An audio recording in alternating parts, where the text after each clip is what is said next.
ರಾತ್ರಿ 2 ಗಂಟೆ ಆಗ್ತಿತ್ತು. ಅರ್ಜುನ್ಗೆ ಅನ್ನೋನ್ ನಂಬರಿಂದ ಕಾಲ್ ಬರುತ್ತೆ.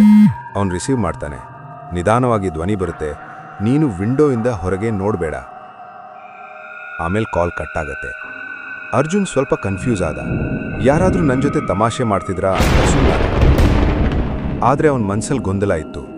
ಅವನು ಕಿಟಕಿ ಹತ್ರ ಹೋಗಿ ನಿಲ್ಕಾನೆ. ಹೊರಗಡೆ ನೋಡ್ತಾನೆ. ಹೊರಗಡೆ ರೋಡ್ ಖಾಲಿ ಇರುತ್ತೆ. ಆದರೆ ರೋಡ್ನ ಮಧ್ಯ ಒಂದು ಹುಡುಗಿ ನಿಂತಿರ್ತಾಳೆ. ಬಿಳಿ ಬಣ್ಣದ ಬಟ್ಟೆ, ಉದ್ದ ಕೂದಲು ಹಾಗೂ ಮುಖ ಸರಿಯಾಗಿ ಕಾಣೋಲ್ಲ. ಅರ್ಜುನ್ ಅದನ್ನು ನೋಡಿ ಒಮ್ಮೆಲೆ ಗಾಬರಿಗೊಂಡ. ಇಂಥ ಮಧ್ಯರಾತ್ರಿಯಲ್ಲಿ ಯಾರು ನಿಂತಿದ್ದಾರೆ ಅಂತ ಮನಸ್ಸಿನಲ್ಲೇ ಅಂದುಕೊಂಡ. ಆವಾಗ ಸಡನ್ಲಿ ಮೊಬೈಲ್ ರಿಂಗ್ ಆಗುತ್ತೆ. ಅದೇ ನಂಬರಿಂದ. ಕಿಟಕಿ ಹತ್ರ ನಿಂತು ಹೊರಗಡೆ ನೋಡಬೇಡ ಅಂತ ಹೇಳಿದ್ರು ನೋಡ್ದಿಯಾ ಅಂತ ಅಂದ. ಅರ್ಜುನ್ ಕೇಳ್ದ, ಯಾರು ನೀನು? ಅವನು ಹೇಳ್ದ, ಇವಾಗ ಅವಳು ನಿನ್ನನ್ನೇ ನೋಡ್ತಾ ಇದ್ದಾಳೆ. ಅರ್ಜುನ್ ಕಿಟಕಿಯಿಂದ ಹೊರಗಡೆ ನೋಡ್ತಾನೆ. ಆವಾಗ ಆ ಹುಡುಗಿ ನಿಧಾನವಾಗಿ ತಲೆಯನ್ನು ಮೇಲಕ್ಕೆ ಹತ್ತುತ್ತಿದ್ದಳು. ಅರ್ಜುನ್ ಅವಳ ಮುಖವನ್ನು ನೋಡ್ದ. ಅವಳ ಮುಖದ ಮೇಲೆ ಕಣ್ಣು, ಬಾಯಿ, ಕಿವಿ ಯಾವುದೂ ಇರಲಿಲ್ಲ. ಪೂರ್ತಿ ಕಪ್ಪಾಗಿತ್ತು. ಅರ್ಜುನ್ ಅದನ್ನು ನೋಡಿ ಹೆದರಿ 2 ಹೆಜ್ಜೆ ಹಿಂದಕ್ಕಿಡ್ತಾನೆ. ಅವನ ಹಾರ್ಟ್ ಬೀಟ್ ತುಂಬ ಸ್ಪೀಡ್ ಬಡಿತಾ ಇತ್ತು. ಅವನು ಮೊಬೈಲನ್ನು ಕಟ್ ಮಾಡಲು ಪ್ರಯತ್ನಿಸ್ತಾನೆ. ಆದರೆ ಮೊಬೈಲಿಂದ ಮತ್ತೆ ಧ್ವನಿ ಬರುತ್ತೆ, ಇಟ್ ಈಸ್ ಟೂ ಲೇಟ್ ಅಂತ. ಸಡನ್ಲಿ ಅರ್ಜುನ್ ರೂಮ್ನ ಡೋರ್ ನಾಕ್ ಆಗೋದಕ್ಕೆ ಸ್ಟಾರ್ಟ್ ಆಗುತ್ತೆ. ಅದನ್ನು ಕೇಳಿ ಅರ್ಜುನ್ ತುಂಬ ಹೆದರ್ಕೊಂಡ. ಲ್ಯಾಂಡ್ಲೈನ್ನಿಂದ ಪೊಲೀಸರಿಗೆ ಕರೆ ಮಾಡಲು ಪ್ರಯತ್ನಿಸ್ತಾನೆ. ಆದರೆ ಯಾವುದೂ ವರ್ಕ್ ಆಗೋದಿಲ್ಲ. ಸ್ವಲ್ಪ ಹೊತ್ತು ಕಾಯ್ತಾನೆ. ಆದರೆ ಡೋರ್ ನಾಕ್ ಇನ್ನೂ ಜಾಸ್ತಿ ಸ್ಪೀಡ್ ಆಗುತ್ತೆ. ಅರ್ಜುನ್ ಹೆದರಿ ನಿಧಾನವಾಗಿ ಡೋರ್ ಹತ್ರ ಹೋಗ್ತಾನೆ. ಆ ಡೋರ್ ಹೊರಗಡೆಯಿಂದ ಧ್ವನಿ ಬರುತ್ತೆ, ಡೋರ್ ಓಪನ್ ಮಾಡು, ನಾನೇ ಇದ್ದೀನಿ, ಡೋರ್ ಓಪನ್ ಮಾಡು ಅಂತ. ಆ ಧ್ವನಿ ಕೇಳಿ ಅರ್ಜುನ್ಗೆ ಎಲ್ಲೋ ಕೇಳಿದ ಹಾಗೆ ಅನಿಸುತ್ತೆ. ಸ್ವಲ್ಪ ಯೋಚನೆ ಮಾಡಿದಾಗ ಗೊತ್ತಾಗುತ್ತೆ, ಅದು ಅರ್ಜುನಂದೇ ಧ್ವನಿ ಅಂತ. ಅರ್ಜುನ್ ತುಂಬ ಹೆದರ್ತಾನೆ. ಏನಿದು, ಹೊರಗಡೆ ಮಾತಾಡ್ತಿರುವನ ಧ್ವನಿ ನನ್ನ ಹಾಗೆ ಇದೆ ಅಂತ. ಆವಾಗ ಮತ್ತೊಮ್ಮೆ ಫೋನ್ ರಿಂಗ್ ಆಗೋದಕ್ಕೆ ಸ್ಟಾರ್ಟ್ ಆಗುತ್ತೆ.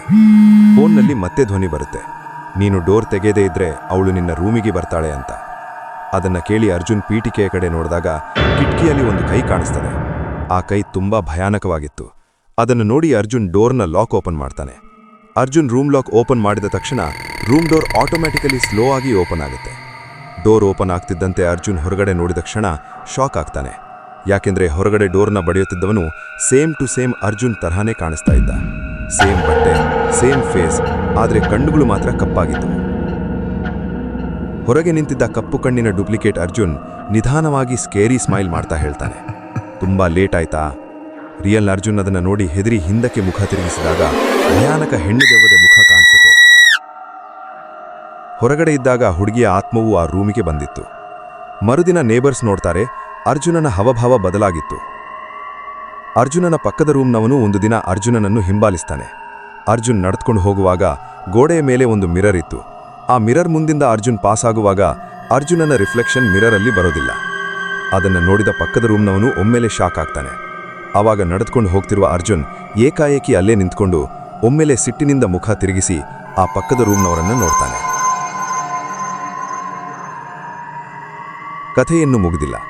ಮಧ್ಯರಾತ್ರಿ ನಿಮ್ಮ ಮನೆಯ ಹೊರಗಿಂದ ನಿನ್ನ ಹೆಸರಿನಿಂದ ಯಾರಾದರೂ ಕರೀತಿದ್ರೆ ನೀವು ಹೊರಗಡೆ ಹೋಗ್ತೀರಾ ಇಲ್ವಾ ಅಂತ ಕಮೆಂಟ್ ಮಾಡಿ. ಹಾಗೂ ನಿಮಗೆ ಯಾವ ಟೈಪ್ಸ್ ಹಾರರ್ ಸ್ಟೋರೀಸ್ ಇಷ್ಟ ಅಂತ ಕಮೆಂಟಲ್ಲಿ ತಿಳಿಸಿ. ವಿಡಿಯೋ ಇಷ್ಟ ಆಯಿತು ಅಂದರೆ ಒಂದು ಲೈಕ್ ಮಾಡಿ ಮತ್ತು ನಮ್ಮ ಚಾನೆಲ್ಗೆ ಸಬ್ಸ್ಕ್ರೈಬ್ ಮಾಡೋದನ್ನು ಮರಿಬೇಡಿ. ಮತ್ತೆ ಮೋಸ್ಟ್ ಇಂಪಾರ್ಟೆಂಟ್, ನಿಮ್ಮ ಜೊತೆ ಏನಾದರೂ ಹಾರರ್ ಇನ್ಸಿಡೆಂಟ್ ನಡೆದಿದ್ರೆ ಕಮೆಂಟಲ್ಲಿ ತಿಳಿಸಿ. ಮುಂದೆ ಬರಿಯ ವಿಡಿಯೋದಲ್ಲಿ ನೀವು ತಿಳಿಸಿದ ಹಾರರ್ ಸ್ಟೋರಿ ಹೇಳ್ತೇನೆ.